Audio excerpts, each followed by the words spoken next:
So, what's up yo guys? Andito naman po tayo sa another vlog. At ito ngayon, punta kami ng Heritage. Ito yun guys.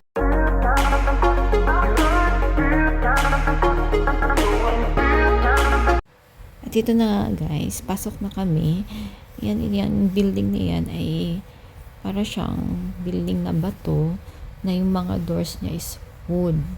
Kasi guys, para tayong bumalik sa nakaraan ng itsura ng mga bahay ng Saudi. Ayan, may pa-complimentary drink si Ateng. Grapes? Yan. Made of grapes? To bento daw to. Masarap yan siya guys. Hemto? Namnamin. Ang libre. Ah, okay, Diba, bento. mga Pinoy, mahilig Bento? talaga tayo sa libre.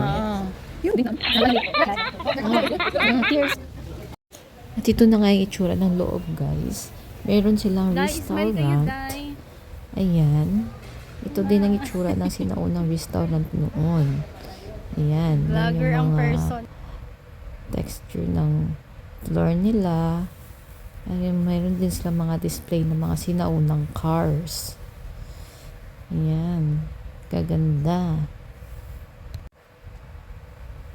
At yan guys, meron din silang pizza. Ang bango nito guys, yung bango ng pagluto nila ng pizza, sumasakop sa loob ng building. Ayan, yung makikita mo dito sa loob. Yung entrance fee pala nila dito is 20. Ayan na nga guys. Ito yung mga parang libulto ng mga parang mga estudyante na mga teacher. Oh, ganyan yung itsura ng mga classroom nila dati. O parang Pinas lang din, 'di ba? Yan yung mga bag nila. Siguro yung mga estudyante dito na is mga mayayaman kasi magaganda yung mga bag nila. Two floors lang ito. Yun yung restaurant sa baba at dito naman sa taas ay yung mga museum nila. Pasok na tayo, guys. At ito na nga, guys. Ayan, pasok na kami sa kanilang museum.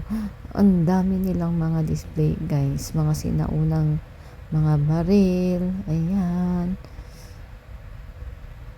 Ayan, meron po mga sinaunang mga sandata. Ayan si Ate. Oh.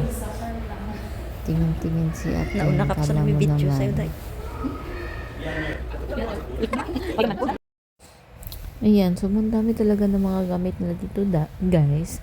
Mga telepono, plancha, mga pangti nila, rinlo, ayan, mga key, at marami pang iba. Sobrang dami. Mga sewing machine, ayan. Makikita mo lahat yung mga gamit ng mga sinaunang tao dito sa Saudi. Yan, mga purong leather, mga jewelries.